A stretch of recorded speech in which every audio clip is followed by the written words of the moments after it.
Eh bien, bonjour à tous, Clément Grandjean d'Humanoid. Humanoid, on édite les sites Frandroid, Numérama, Mademoiselle et Lemon. On est spécialisé dans les nouvelles technologies et ça fait un peu plus de 7 ans que je suis dans l'entreprise. On a pu mettre en place, du coup, toutes ces dernières années, une belle stratégie content commerce avec l'entièreté de nos collaborateurs. Time est un partenaire historique d'Humanoid. Ça doit faire plus de 7, 8 ans qu'on travaille ensemble. Et c'est toujours un vrai plaisir de collaborer au quotidien sur de nombreux programmes. C'est un partenariat qui a du sens, parce que Humanoid, on est très porté autour de la performance. Time recherche des partenaires performants. Il y a une synergie très logique qui s'est mise en place entre nos deux entités. Chez Humanoid, on équipe beaucoup de supports, et notamment Frandroid, qui est aujourd'hui le premier médiathèque sur le marché français. Si vos catégories de produits sont liées aux nouvelles technologies, que ce soit des produits ou des services à relayer, si vous voulez toucher une audience massive et qualifiée et qui fait confiance en nos recommandations qu'on transmet quotidiennement sur nos supports, je pense qu'il est très intéressant de réfléchir à intégrer Humanoid dans son mix média.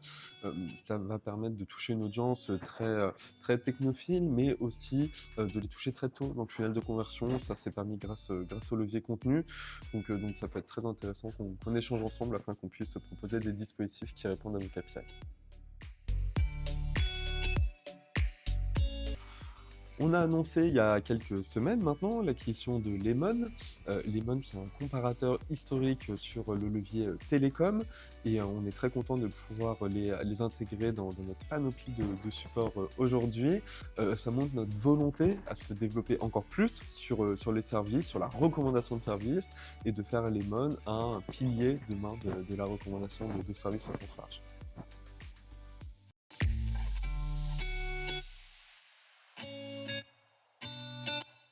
Les différentes évolutions des moteurs de recherche vont toucher en mal sûrement tous les acteurs du levier contenu.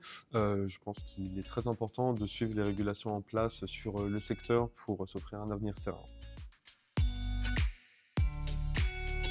Absolument, le contenu, ce n'est pas que du texte, c'est aussi de la vidéo et aussi du live. On développe énormément, notamment le levier Twitch, avec un studio qu'on a monté maison chez Humanoid, un vrai studio avec des écrans LED, avec plusieurs caméras, un desk, etc., pour vraiment développer le levier live et notamment live shopping. Alors, nos journalistes se déplacent quotidiennement pour produire des contenus, qu'ils soient vidéo ou texte, sur des événements importants.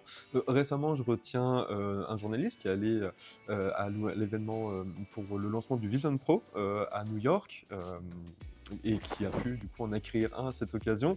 Donc oui, on envoie souvent nos journalistes en déplacement et ils ont l'opportunité de produire beaucoup de contenu, à la fois texte et vidéo à cette occasion.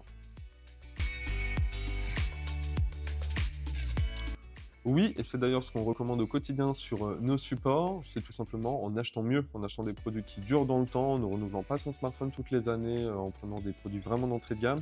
On peut conseiller Tech et écologie, il suffit juste d'acheter mieux.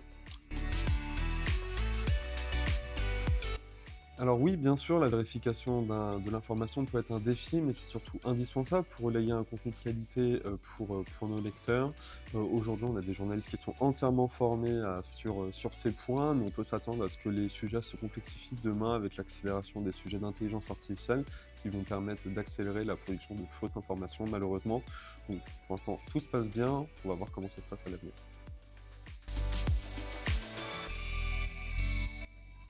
Oui, il y a quelques sujets qui sont interdits chez nous. C'est notamment tout ce qui va être des sujets autour de la spéculation, du gambling. On va très peu parler aujourd'hui de crypto-monnaie, par exemple, ou de NFT ou autre. Donc, c'est des sujets qu'on ne priorise pas, on va dire, mais on s'interdit bien sûr aucun sujet tant qu'ils sont intéressants pour nos lecteurs.